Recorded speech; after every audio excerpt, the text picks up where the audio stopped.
आएँ आज मैं आपको आपके सारे दुखों का, सारी परेशानियों का हल बताती हूँ। क्या आपके घर में सुकून नहीं है, रिश्तेदार बातें बनाते हैं, इज़्ज़त नहीं करते या आप जो भी काम शुरू करते हैं उसमें नाकामी मिलती है? हम दुनिया में हल ढूँढ रहे हैं, जबकि इसका हल अल्लाह ने सूरह अल असर में बयान कर दिया है। घरेलू झगड़े, घर में बात-बात पर लड़ाई होना, रिश्तेदारों का मुँह बनना और इज़्ज़त ना करना, ये सब हम समझते हैं कि क्यों नहीं ख़त्म हो रहा। बेशक हम कसूरवार नहीं हैं, बेशक हम ये डिज़र्व नहीं करते, फिर भी हमारे साथ ये सब कुछ होता है। तो अल्लाह ताला ने कुरान पाक में हमें बताया है कि ये 4 चीज़ें तुम कर लो। ये 4 चीज़ें तुम कर लो, मैं तुम्हें गारंटी देता हूँ कि दुनिया भी तुम्हारी है, आखिरत भी तुम्हारी है। अस्सलामु अलैकुम, कैसे हैं आप सब? उम्मीद है सब खैरियत से होंगे। अल्लाह का शुक्र है मैं भी बिल्कुल ठीक हूँ। आपने वीडियो को फुल वॉच लाज़मी करना है।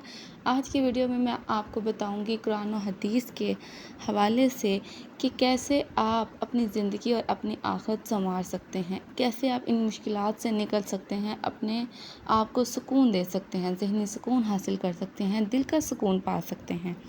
हम समझते हैं कि अमल सालिह सिर्फ नमाज रोज़ा है, जबकि कुरान में हुस्न अखलाक, अच्छा अखलाक और सिला रहमी, रिश्तों के साथ अच्छा सलूक सबसे बड़ा अमल सालिह है।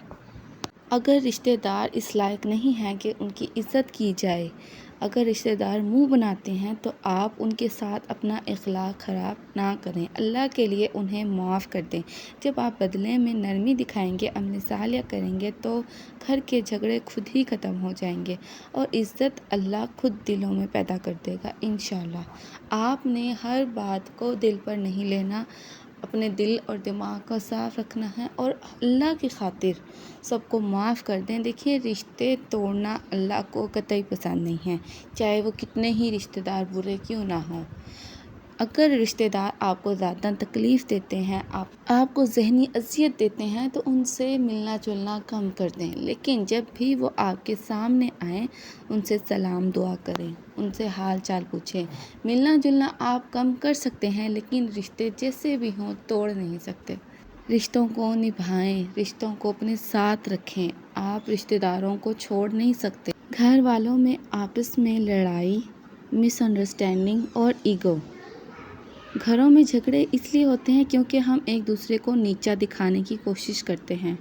वतवासौ बिल हक़ की हमें सिखाता है कि हक़ बात एक दूसरे को नरमी से समझाएं, हक़ बात पर डटे रहें, हक़ की बात करें। और जब आप हक़ की बात करते हैं तो बहुत सी परेशानियां आपके गिर्द आती हैं, आपको परेशान करती हैं, आपको मुश्किलात में डालती हैं, क्योंकि हक़ बात हर किसी को समझ नहीं आती, हक़ बात हर किसी को अच्छी भी नहीं लगती। इसलिए वो अपने इर्द गिर्द के मसलों मसाइल में इतना उलझ चुके हैं, अपने आप को अल्लाह से इतना दूर कर चुके हैं कि उन्हें हक़ बात पसंद नहीं आती।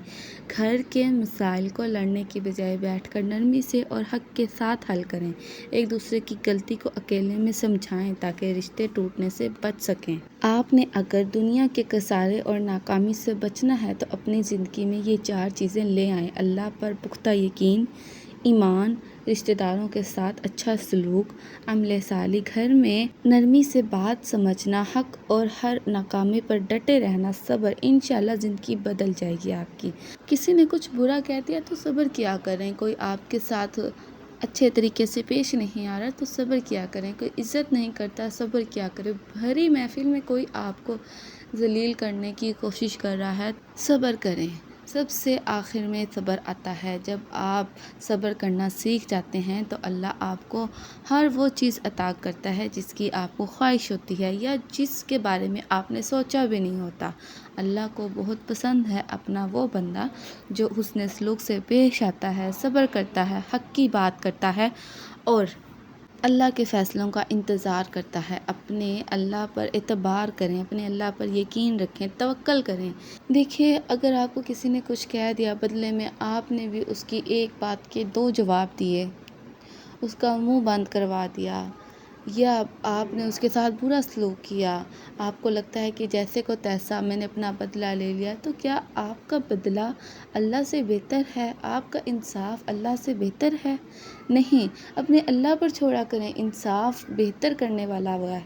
ہر کوئی آج پریشان ہے۔ ہر دوسرا بندہ رزق کی تنگی کی وجہ سے، اولاد کے نہ ہونے کی وجہ سے، لوگوں کے طنز سے، لوگوں کی بری باتوں سے، رشتہ داروں کے برے سلوک سے، سسرال والوں کی ناقدری سے پریشان ہے۔ اللہ کے بندوں صبر کرو، اللہ کو پکارو، اللہ پر توکل رکھو۔ پریشانی ان سب باتوں کا حل نہیں ہے۔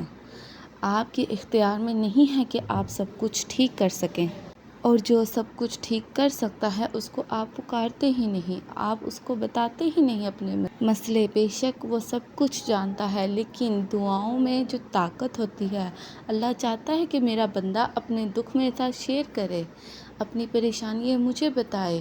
اور جب انسان کہتا ہے حسبنا اللہ و نعم الوکیل، اللہ کہتا ہے میں ہوں، میں بہتر کارساز ہوں، سب کچھ ہوں تیرے لیے، میں تیرے لیے انصاف پسند کروں گا، میں تیرے لیے بہتر کروں گا، جو تو نہیں جانتا میں وہ کروں گا، تو نہیں جانتا تیرے لیے کیا بہتر ہے۔ پریشان نہ ہوا کریں، آپ کے اختیار میں جب کچھ ہے ہی نہیں تو پریشان ہو کر آپ نے خود کو کیوں تباہ کر لیا ہے۔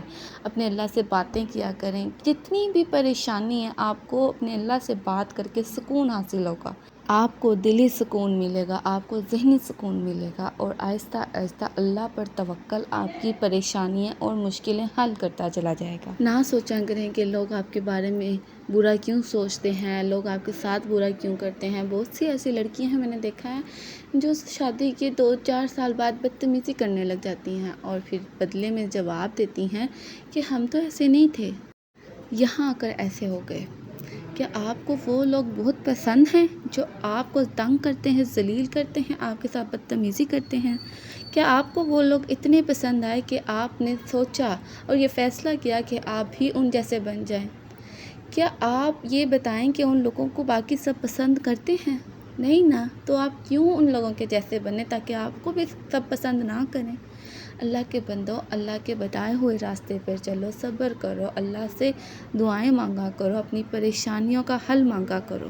برے لوگوں میں رہ کر برا بننے کی ضرورت نہیں ہے۔ ویڈیو اچھی لگے تو چینل کو سبسکرائب اینڈ ویڈیو کو شیئر لازمی کیجیے گا۔ ملتے ہیں اگلی ویڈیو میں، تب تک کے لیے اللہ حافظ۔